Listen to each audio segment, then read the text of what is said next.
पिछले एपीसोड तो ही अगां इस एपीसोड ਨੂੰ ਤੋਰਾਂਗਾ। ਅਸਲ ਵਿੱਚ ਮੈਂ ਭਾਰਤ ਤੋਂ ਬਾਹਰ ਦੋ ਪ੍ਰਮੁੱਖ ਇਮਾਰਤਾਂ ਦਾ ਜੋ ਇਨਕਲਾਬੀਆਂ ਦੇ ਗੜ ਰਹੇ ਸਨ ਬਾਰੇ ਗੱਲ ਕਰਨੀ ਚਾਹੁੰਦਾ ਸੀ। ਪਹਿਲੀ ਇਮਾਰਤ ਇੰਡੀਆ ਹਾਊਸ ਲੰਡਨ ਵਿੱਚ ਸੀ ਅਤੇ ਦੂਸਰੀ ਜੁਗਾਂਤਰ ਆਸ਼ਰਮ ਸੈਨ ਫਰਾਂਸਿਸਕੋ ਵਿੱਚ ਸੀ। मैं अज सिर्फ जुगांतर आश्रम की ही गल करांगा। इंडिया हाउस की गल फिर सही। जुगांतर आश्रम विचों चलिया हथियारबंद अंदोलन 1857 के गदर नालों इसलिए वखरा सी कि 1857 के गदर विच सिपाहियां नूं छड्ड के बाकी दे नेतावां दे अपने निजी मफाद सन, जिन्हां दी पूर्ति लई उन्हां ने एरा अपनाया सी अते इह बगावत दबा दित्ती गई सी। पर जुगांतर आश्रम वाले लोगों ने तकरीबन 20,000 लोगों नूं लामबंद करके गदर की विरोधबंदी की सी। 1911 के हमले तो बाद जो काम करने वाले कामे अमरीका में रहिंदे सन समेत सोहन सिंह भगना दे, उन्होंने गुलामी का एहसास हो गया सी अते उन्हां सारियां ने ये फैसला किया कि अपनी होंद नूं बचाई रखण दे लई हर हफ्ते ਵੱਖੋ ਵੱਖਰੇ कारखानियां दे विच मीटिंगां कीतियां जाण अते अपने मसले विचारे जाण। हुण इत्थे उस वेले बाकी देशां दे विच भी आज़ादी की लड़ाई चल रही सी। अमेरिका विच तेजा सिंह मस्तूआना, लाला हरदयाल अते भाई परमानंद ते गोकल ਅਤੇ ਤਾਰਕਨਾਥ ਮਹਿਤਾ ਵਰਗੇ ਆਗੂ ਵੀ ਪਹੁੰਚ ਚੁੱਕੇ ਸਨ। 1912 ਵਿੱਚ ਹਰਨਾਮ ਸਿੰਘ ਕਾਰੀਸਾਰੀ ਪੋਰਟਲੈਂਡ ਆਏ ਅਤੇ ਉਹਨਾਂ ਨੇ ਉੱਥੋਂ ਦੇ ਰਹਿੰਦੇ ਮਜ਼ਦੂਰਾਂ ਦੇ ਨਾਲ ਗੱਲਬਾਤ ਕੀਤੀ ਅਤੇ ਉਹਦੇ ਵਿੱਚ ਇਸ ਵਿਚਾਰ ਵਟਾਂਦਰੇ ਵਿੱਚ ਇਹ ਸਾਹਮਣੇ ਆਇਆ ਕਿ ਕੋਈ ਇਨਕਲਾਬੀ ਸੁਸਾਇਟੀ ਬਣਾਈ ਜਾਵੇ ਅਤੇ ਇਸ ਤਰੀਕੇ ਨਾਲ Hindustan association of Pacific cost बनाई गई ਅਤੇ ਇਸ ਦਾ ਹੈੱਡਕੁਆਟਰ ਪੋਰਟਲੈਂਡ ਰੱਖਿਆ ਗਿਆ ਅਤੇ ਇੱਕ ਉਰਦੂ ਦਾ ਅਖਬਾਰ ਹਿੰਦੁਸਤਾਨ ਕੱਢਣ ਦਾ ਫੈਸਲਾ ਵੀ ਕੀਤਾ ਗਿਆ। ਮੈਂ ਜਿਸ ਸ਼ਖਸ ਦੀ ਪਿਛਲੇ ਐਪੀਸੋਡ ਵਿੱਚ ਗੱਲ ਕੀਤੀ ਸੀ ਉਸ ਦਾ ਨਾਮ ਜਾਣਬੁੱਝ ਕੇ ਹੀ ਆਪ ਜੀ ਨੂੰ ਨਹੀਂ ਦੱਸਿਆ ਸੀ, ਕਿਉਂਕਿ ਮੈਂ ਚਾਹੁੰਦਾ ਸੀ ਕਿ ਜਿਸ ਤਰੀਕੇ ਨਾਲ ਮੈਂ ਉਸ ਦੇ शीर्षक विच जां हैडिंग विच लिखिया सी बाबा बोर्ड, मैनू आस सी कि आप सब समझ जाओगे। मैनू लगता है कि बहुत सारिਆਂ ਨੂੰ पता लग ही गया कि मैं किस शख्स की गल कर रहा सी। ये सन सोहन सिंह भकना जो कि ਅੰਮ੍ਰਿਤਸਰ ਦੇ ਕੋਲ ਪਿੰਡ ਭਕਨਾ ਦੇ ਹੀ ਰਹਿਣ ਵਾਲੇ ਸਨ। ਇਸ ਕਮੇਟੀ ਦੇ ਨੇ सोहन सिंह जी ਨੂੰ ਪ੍ਰਧਾਨ ਚੁਣ ਲਿਆ। जीडी कुमार मुख सकत्तर ਅਤੇ पंडित काशी राम जी खजानची बने। हरनाम सिंह टुंडीलाट, ऊधम सिंह कसेल, राम रखा ते होर साथी इंतजामिया कमेटी विच मैंबर बने, जिन्हां विच डॉक्टर मथुरा सिंह भी शामिल सन। आस्ट्रेलिया मिल वाशिंगटन विच ऊधम सिंह नाल सोहन सिंह जी भी चले गए। उत्थे ही यूनिट कायम किया गया ਅਤੇ ਉੱਥੇ ਹੀ ਕਰਤਾਰ ਸਿੰਘ ਸਰਾਭਾ ਇਹਨਾਂ ਨੂੰ ਮਿਲਿਆ ਜੋ ਕਿ ਰੁਲੀਆ ਸਿੰਘ ਕੋਲ ਆਇਆ ਸੀ। ਰੁਲੀਆ ਸਿੰਘ ਦੀ ਅੰਡੇਮਾਨ ਜੇਲ੍ਹ ਵਿੱਚ ਬਾਅਦ ਵਿੱਚ ਮੌਤ ਹੋ ਗਈ ਸੀ। ਲਾਲਾ ਹਰਦਿਆਲ ਵਿਦਿਆਰਥੀਆਂ ਨੂੰ ਲੈਕਚਰ ਸੈਨ ਫਰਾਂਸਿਸਕੋ ਵਿੱਚ ਦਿੰਦੇ ਸਨ। ਉਹਨਾਂ ਨੂੰ ਭਾਈ ਪਰਮਾਨੰਦ ਨਾਲ ਸੇਂਟ ਜੌਨ ਬੁਲਾ ਕੇ ਕੁਝ ਰੂਪਰੇਖਾ ਤਿਆਰ ਕੀਤੀ ਗਈ ਜਿਸ ਵਿੱਚ 13 ਨੁਕਤੇ ਸਨ। ਲਾਲਾ ਹਰਦਿਆਲ ਜੀ ਨੂੰ ਜਨਰਲ ਸਕੱਤਰ ਥਾਪ ਦਿੱਤਾ ਗਿਆ ਅਤੇ ਪ੍ਰਧਾਨ ਭਕਨਾ ਜੀ ਹੀ ਰਹੇ। ਇੱਕ ਮੈਂਬਰ ਅਮਰ ਸਿੰਘ जो बाद ਵਿੱਚ ਮੁਖਬਰ ਅਤੇ ਸਰਕਾਰੀ ਗਵਾਹ ਬਣ ਗਿਆ ਸੀ, ਉਹ ਵੀ ਚੁਣਿਆ ਗਿਆ। ਬਾਕੀ ਮੈਂਬਰ ਉਹ ਹੀ ਰਹੇ। ਇੱਥੋਂ ਹੀ ਹਥਿਆਰਬੰਦ ਅੰਦੋਲਨ ਦਾ ਨੁਕਤਾ ਨੰਬਰ 2 ਅਨੁਸਾਰ ਮੁੱਢ ਬੱਧਾ।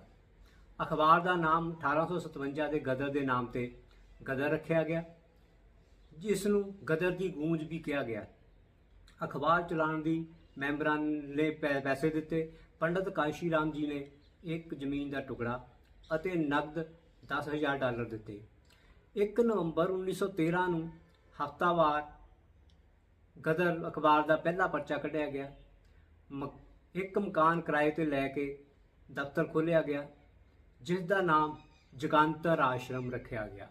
ਇਹੀ ਜਗੰਤਰ ਆਸ਼ਰਮ ਦੀ ਮੈਂ ਗੱਲ ਕਰ ਰਿਹਾ ਸੀ।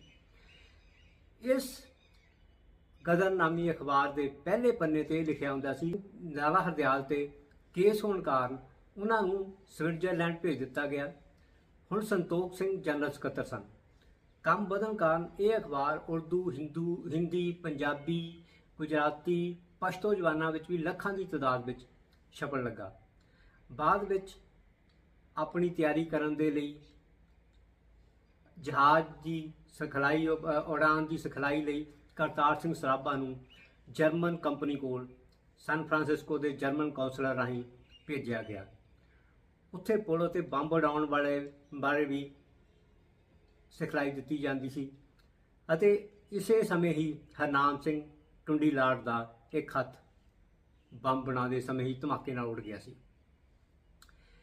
ਕੈਲੀਫੋਰਨੀਆ ਦੀ ਸੈਕਰਾਮੈਂਟੋ ਵਿੱਚ ਕਾਨਫਰੰਸ ਕੀਤੀ ਗਈ, ਜਿਸ ਨਾਲ ਇਹ ਸਰਬਸੰਮਤੀ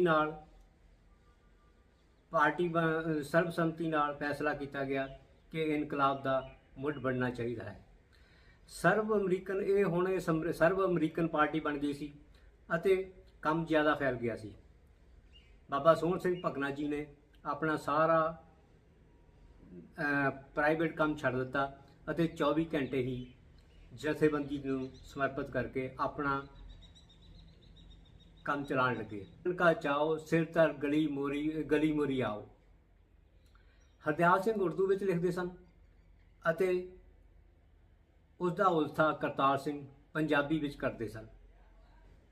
ਇਹ ਕਰਤਾਰ ਸਿੰਘ ਦੁੱਕੀ ਅਤੇ ਕਾਂਦਾ ਸਿੰਘ ਨੂੰ ਨਾਲ ਲੈ ਕੇ ਵੱਖੋ ਵੱਖਰੀਆਂ ਜਗ੍ਹਾ ਤੇ ਲੋਕਾਂ ਨੂੰ ਜਾਗਰਤ ਕਰਨ ਲਈ ਜਾਣ ਲੱਗੇ। ਕਦੇ ਕਦੇ ਟਾਈਮ ਮਿਲਣ ਤੇ ਕਰਤਾਰ ਸਿੰਘ ਸਰਾਭਾ ਵੀ ਇਹਨਾਂ ਦੇ ਨਾਲ ਚਲੇ ਜਾਂਦੇ। ਬਾਬੂ ਅਮਰ ਸਿੰਘ ਜੀ, ਜੋ ਕਿ ਇੱਕ ਜਰਮਨ ਕੰਪਨੀ ਦੇ ਵਿੱਚ ਇੰਜੀਨੀਅਰ ਸਨ, ਉਹਨਾਂ ਦੀ ਮਦਦ ਨਾਲ ਬਰਮਾ ਅਤੇ ਸਿਆਮ ਤੋਂ ਹਥਿਆਰ ਲਿਆਂਦੇ ਗਏ। ਉਸ ਵੇਲੇ ਤੱਕ ਅਮਰੀਕਾ ਦੇ ਵਿੱਚ ਬਾਬਾ ਜੀ ਦੀ, ਸੋਹਣ ਸਿੰਘ ਭਕਨਾ ਜੀ ਦੀ ਪ੍ਰਧਾਨਗੀ ਹੇਠ 72 ਸ਼ਾਖਾਵਾਂ ਕੰਮ ਕਰ ਰਹੀਆਂ ਸਨ। ਉਧਰੋਂ ਕਾਮਾਗਾਟਾ ਮਾਰੂ ਜਹਾਜ਼ ਦਾ ਮਸਲਾ ਕੈਨੇਡਾ ਵਿੱਚ ਖੜਾ ਹੋ ਗਿਆ। 2000 ਪਿਸਤੌਲ ਅਤੇ 200 ਪਿਸਤੌਲ ਅਤੇ 2000 ਗੋਲੀਆਂ ਦਾ ਪ੍ਰਬੰਧ ਕਰਨ ਲਈ ਭਾਈ ਭਗਵਾਨ ਸਿੰਘ ਅਤੇ ਸਰਾਭੇ ਨੂੰ ਕਿਹਾ ਗਿਆ। ਇਹ ਸਮਾਨ ਜਹਾਜ਼ ਵਿੱਚ ਚੜਾ ਕੇ ਸੋਹਣ ਸਿੰਘ ਭਕਨਾ ਦੇ ਨਾਲ ਤੋੜ ਦਿੱਤਾ ਗਿਆ। ਉਸ ਵੇਲੇ ਪਹਿਲੀ ਸੰਸਾਰ ਜੰਗ ਲੱਗੀ ਹੋਈ ਸੀ। ਬਰਕਤ ਉਦੌਲਾ ਦੀ ਮਦਦ ਨਾਲ ਸਮਾਨ ਯੋਕੋਹਾਮਾ ਪਹੁੰਚ ਗਿਆ। ਉੱਥੇ ਕਾਮਾਗਾਟਾ ਮਾਰੂ ਜਹਾਜ਼ ਦੇ ਵਿੱਚ ਹੀ ਇਸ ਨੂੰ ਚੜਾ ਦਿੱਤਾ ਗਿਆ।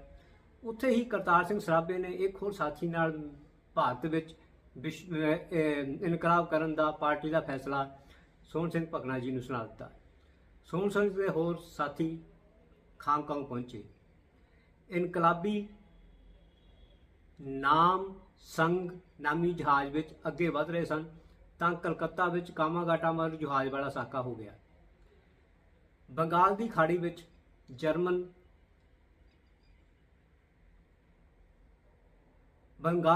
ਵਿੱਚ ਜਹਾਜ਼ ਤੇ ਫੌਜ ਤੇ CID ਨੇ ਕਬਜ਼ਾ ਕਰ ਲਿਆ।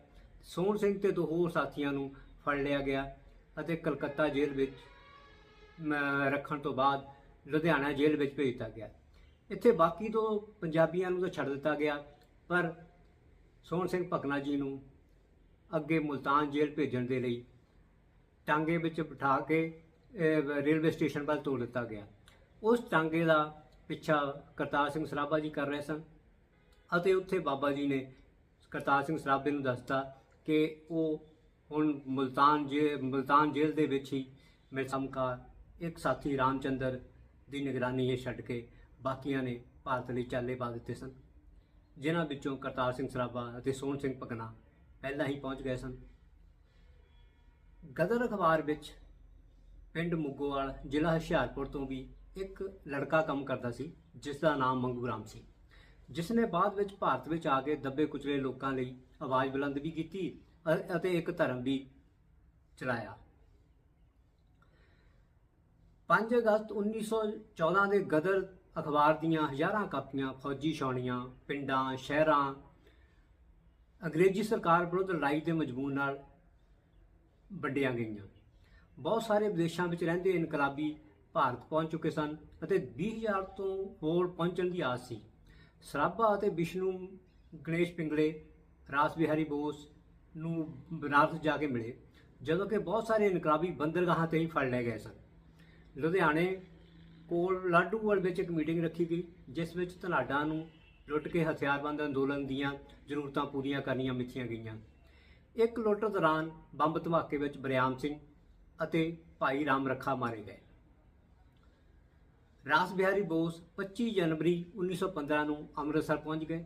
12 ਫਰਵਰੀ ਨੂੰ ਮੀਟਿੰਗ ਵਿੱਚ ਫੈਸਲਾ ਕੀਤਾ ਗਿਆ ਕਿ 21 ਫਰਵਰੀ ਨੂੰ ਗਦਰ ਸ਼ੁਰੂ ਕਰ ਦਿੱਤਾ ਜਾਵੇਗਾ। ਮੀਆਂ ਮੀਰ, ਫਿਰੋਜ਼ਪੁਰ ਛਾਉਣੀਆਂ ਤੇ ਕਬਜ਼ੇ ਤੋਂ ਬਾਅਦ ਅੰਬਾਲਾ ਅਤੇ ਦਿੱਲੀ ਤੇ ਕਬਜ਼ਾ ਕਰਨਾ ਹੋਵੇਗਾ। ਪਰ ਕਿਰਪਾਲ ਸਿੰਘ, ਜੋ ਕਿ ਪਾਰਟੀ ਵਿੱਚ ਪੁਲਿਸ ਦਾ ਜਾਸੂਸ ਸੀ, ਨੇ ਪੁਲਿਸ ਨੂੰ ਸੂਹ ਦੇ ਦਿੱਤੀ ਅਤੇ ਬਹੁਤ ਸਾਰੇ ਕ੍ਰਾਂਤੀਕਾਰੀ ਫੜੇ ਗਏ। ਹੁਣ ਤਰੀਕ 19 ਫਰਵਰੀ ਕਰ ਦਿੱਤੀ ਗਈ। ਬਸ ਫੜੋਫੜੀ ਸ਼ੁਰੂ ਹੋ ਗਈ। ਸਰਾਭਾ ਫਿਰੋਜ਼ਪੁਰ ਸੀ ਅਤੇ ਉੱਥੋਂ ਹੀ ਉਹ ਇਸ ਅੰਦੋਲਨ ਨੂੰ ਲੀਡ ਕਰ ਰਿਹਾ ਸੀ। ਜਦੋਂ ਉਸ ਨੂੰ ਪਤਾ ਲੱਗਾ ਕਿ ਭੇਦ ਖੁੱਲ੍ਹ ਚੁੱਕਾ ਹੈ ਤਾਂ ਉਹ ਉੱਥੋਂ ਲਾਹੌਰ ਪਹੁੰਚਿਆ। ਉੱਥੋਂ ਰਾਸ ਬਿਹਾਰੀ ਬੋਸ ਨੂੰ ਲੈ ਕੇ ਬਾਹਰ ਬਨਾਰਸ ਵੱਲ ਨੂੰ ਤੋਰ ਦਿੱਤਾ। ਰਾਸ ਬਿਹਾਰੀ ਬੋਸ ਨੂੰ ਬਨਾਰਸ ਲਈ ਰੇਲ ਗੱਡੀ ਫੜਾਉਣ ਤੋਂ ਬਾਅਦ ਜਦੋਂ ਸਰਾਭੇ ਹੁਣੀ ਵਾਪਸ ਆਏ ਤਾਂ ਉਹਨਾਂ ਨੇ ਸਭ ਤੋਂ ਪਹਿਲਾਂ ਹਰਨਾਮ ਸਿੰਘ ਟੁੰਡੀਲਾਟ ਅਤੇ ਜਗਤ ਸਿੰਘ ਸੁਰ ਸਿੰਘ ਵਾਲਾ ਨੂੰ ਨਾਲ ਲਿਆ ਅਤੇ ਉਹਨਾਂ ਨੂੰ ਦੱਸਿਆ ਕਿ ਜਦੋਂ ਹੁਣ ਸਭ ਕੁਝ ਫੇਲ ਹੋ ਚੁੱਕਾ ਹੈ ਤਾਂ ਸਾਨੂੰ ਵੀ ਇੱਥੇ ਰਹਿਣ ਦਾ ਕੋਈ ਫਾਇਦਾ ਨਹੀਂ ਤੇ ਅਸੀਂ ਚੱਲਦੇ ਹਾਂ ਤੇ ਕਿਸੇ ਤਰੀਕੇ ਨਾਲ ਸਰਹੱਦ ਪਾਰ ਕਰਕੇ ਕਾਬਲ ਪਹੁੰਚ ਕੇ ਉੱਥੋਂ ਹੀ ਦੁਬਾਰਾ ਕੋਈ ਕੋਸ਼ਿਸ਼ ਕਰਾਂਗੇ। ਪਰ ਉਹ ਉੱਥੇ ਕਾਬਲ ਜ਼ਰੂਰ ਪਹੁੰਚ ਗਏ, ਪਰ ਰਸਤੇ ਵਿੱਚ ਹੀ ਉਹਨਾਂ ਨੂੰ ਇਹ ਲੱਗਿਆ ਕਿ ਹਾਲਾਤ ਅਨੁਕੂਲ ਨਹੀਂ ਅਤੇ ਉਹ ਜੇਕਰ ਅਗਾਂਹ ਗਏ ਤਾਂ ਅੰਗਰੇਜ਼ੀ ਫੌਜ ਦੇ ਕਾਰਨ ਫੌਜ ਉਹਨਾਂ ਨੂੰ ਫੜ ਕੇ ਮੁੜ ਕੇ ਗ੍ਰਿਫਤਾਰ ਕਰ ਲਏਗੀ ਅਤੇ ਉਹ ਵਾਪਸ ਮੁੜ ਪਏ। ਫਿਰ ਤੋਂ ਤਾਕਤ ਇਕੱਠੀ ਕਰਕੇ ਇੱਕ ਹੋਰ ਯਤਨ ਕਰਨਗੇ, ਇਹ ਉਹਨਾਂ ਨੇ ਫੈਸਲਾ ਲਿਆ। ਆਖਰਕਾਰ ਉਹ ਤਿੰਨੋਂ ਚੱਕ ਨੰਬਰ 3 ਸਰਕਾਰੀ ਘਾਹ ਫਾਰਮ ਵਿੱਚ ਬੂਟ ਸਿੰਘ ਕੋਲ ਪਹੁੰਚੇ, ਜੋ ਕਿ ਉਹਨਾਂ ਦਾ ਬਹੁਤ ਹੀ ਵਿਸ਼ਵਾਸ ਪਾਤਰ ਸੀ ਅਤੇ ਉਹ ਇਨਕਲਾਬੀਆਂ ਦੀ ਹਰ ਤਰ੍ਹਾਂ ਨਾਲ ਮਦਦ ਕਰਨ ਲਈ ਤਿਆਰ ਸੀ, ਜਿਸ ਨੇ ਗੰਡਾ ਸਿੰਘ ਰਸਾਲਦਾਰ ਦੇ ਨਾਲ ਸਾਰੀ ਗੱਲ ਕੀਤੀ ਹੋਈ ਸੀ ਕਿ ਉਹ ਉਹਨਾਂ ਨੂੰ ਹਥਿਆਰ ਮੁਹੱਈਆ ਕਰਵਾਏਗਾ। ਪਰ ਰਸਾਲਦਾਰ ਗੰਡਾ ਸਿੰਘ ਨੇ ਚਲਾਕੀ ਨਾਲ ਉਸ ਦਾ ਬੂਟ ਸਿੰਘ ਦਾ ਵਿਸ਼ਵਾਸ ਤੋੜਦੇ ਹੋਏ ਇਹਨਾਂ ਤਿੰਨਾਂ ਨੂੰ ਫੜਾ ਦਿੱਤਾ। ਆਖਰਕਾਰ ਲਾਹੌਰ ਸਾਜ਼ਿਸ਼ ਕੇਸ 1 ਅਪ੍ਰੈਲ 1915 ਨੂੰ ਸੈਂਟਰਲ ਜੇਲ੍ਹ ਅੰਦਰ ਸ਼ੁਰੂ ਹੋਇਆ। ਇਸ ਵਿੱਚ ਸੋਹਣ ਸਿੰਘ ਭਗਨਾ ਸਮੇਤ 24 ਬੰਦਿਆਂ ਨੂੰ ਫਾਂਸੀ ਸਜ਼ਾ ਸੁਣਾਈ ਗਈ। ਇਹਨਾਂ ਵਿੱਚੋਂ 17 ਉਹ ਸਾਥੀ ਸਨ ਜੋ ਜਹਾਜ਼ਾਂ ਵਿੱਚੋਂ ਹੀ ਫੜ ਲਏ ਗਏ ਸਨ ਅਤੇ ਉਹ ਭਾਰਤ ਦੀ ਧਰਤੀ ਤੇ ਉਤਰਨ ਹੀ ਨਹੀਂ ਦਿੱਤੇ ਗਏ ਸਨ। ਵਾਇਸਰਾਏ ਲਾਰਡ ਹਾਰਡਿੰਗ ਨੇ ਉਹਨਾਂ ਦੀ ਮੌਤ ਦੀ ਸਜ਼ਾ ਤੋੜ ਕੇ ਉਹਨਾਂ ਨੂੰ ਉਮਰ ਕੈਦ, ਕਾਲਾ ਪਾਣੀ ਤੇ ਜਾਇਦਾਦ ਜ਼ਬਤੀ ਦੀ ਸਜ਼ਾ ਰਹਿਣ ਦਿੱਤੀ। ਇਹਨਾਂ 17 ਕੈਦੀਆਂ ਵਿੱਚ ਹੀ ਇੱਕ ਸੋਹਣ ਸਿੰਘ ਭਕਨਾ ਵੀ ਸੀ। ਇਸ ਤਰੀਕੇ ਨਾਲ 1915 ਦਾ ਗਦਰ ਫੇਲ ਹੋ ਚੁੱਕਾ ਸੀ। ਇਸ ਗਦਰ ਬਾਰੇ ਰੌਲਟ ਐਕਟ ਕਮੇਟੀ ਦੀ ਰਿਪੋਰਟ ਵਿੱਚ ਕਿਹਾ ਗਿਆ ਹੈ ਕਿ ਜੰਗ ਦੇ ਦਿਨਾਂ ਵਿੱਚ ਅਸਲੇ ਦਾ ਭਰਿਆ ਹੋਇਆ ਇੱਕ ਜਹਾਜ਼ ਜਿਹੜਾ ਇਟਲੀ ਦੇ ਸਮੁੰਦਰ ਵਿੱਚ ਨਜ਼ਰਬੰਦ ਕਰ ਲਿਆ ਗਿਆ ਸੀ, ਜਰਮਨੀ ਵੱਲੋਂ ਹਿੰਦੁਸਤਾਨ ਦੇ ਬਾਗੀਆਂ ਲਈ ਭੇਜਿਆ ਗਿਆ ਸੀ। ਜੇ ਕਦੀ ਉਹ ਅਸਲਾ ਇੱਥੇ ਪਹੁੰਚ ਕੇ ਬਾਗੀਆਂ ਦੇ ਹੱਥ ਆ ਜਾਂਦਾ ਤਾਂ ਸਾਡੇ ਲਈ ਬਹੁਤ ਬੜੀ ਮੁਸੀਬਤ ਪੈਦਾ ਹੋ ਜਾਣੀ ਸੀ। ਉਸ ਜਹਾਜ਼ ਵਿੱਚੋਂ ਜਿਹੜਾ ਅਸਲਾ ਫੜਿਆ ਗਿਆ ਉਸ ਦਾ ਵੇਰਵਾ ਇਹ ਸੀ: 5 ਲੱਖ ਰਿਵਾਲਵਰ, 1 ਲੱਖ ਰਾਈਫਲਾਂ, ਗੋਲੀ ਬਾਰੂਦ ਦੇ 2 ਲੱਖ ਬਕਸੇ, 4 ਬੰਬਾਰ ਹਵਾਈ ਜਹਾਜ਼, 14 ਤੋਪਾਂ ਅਤੇ 1000 ਹਵਾਈ ਜਹਾਜ਼ ਤੋਂ ਸੁੱਟਣ ਵਾਲੇ ਬੰਬ। ਇਸ ਤਰੀਕੇ ਨਾਲ ਉਸ ਵੇਲੇ ਜਰਮਨੀ ਦੀ ਵੀ ਇਹਨਾਂ ਇਨਕਲਾਬੀਆਂ ਨੂੰ ਮਦਦ ਦੀ ਸੀ ਤੇ ਇਸ ਤੇ ਇੱਕ ਪੂਰੀ ਦੀ ਪੂਰੀ ਸਕੀਮ ਹੈ ਜਿਸ ਨੂੰ ਜਿਮਰਮੈਨ ਪਲਾਨ ਦੇ ਨਾਂ ਨਾਲ ਜਾਣਿਆ ਜਾਂਦਾ ਹੈ, ਜਿਸ ਬਾਰੇ ਮੈਂ ਕਿਸੇ ਅਗਲੇ ਵੀਡੀਓ ਵਿੱਚ ਚਰਚਾ ਕਰਾਂਗਾ। ਹੁਣ ਇਸ ਦੇ ਤੀਸਰੇ ਪਾਰਟ ਦੇ ਵਿੱਚ ਅਸੀਂ ਸੋਹਣ ਸਿੰਘ ਭਕਨਾ ਜੀ ਦੀ ਅਗਲੀ ਆਖਰੀ ਯਾਤਰਾ ਜਾਂ ਅੰਡੇਮਾਨ ਦੇ ਵਿੱਚ ਜੇਲ੍ਹ ਦੇ ਵਿੱਚ ਰਹਿਣ ਦੇ ਤਸ਼ੱਦਦਾਂ ਨੂੰ ਝੱਲਦੇ ਹੋਏ ਕੀਤੀ ਗਈ ਘਟਨਾ ਬਾਰੇ ਜ਼ਿਕਰ ਕਰਾਂਗੇ। ਤਦ ਤੱਕ ਧੰਨਵਾਦ।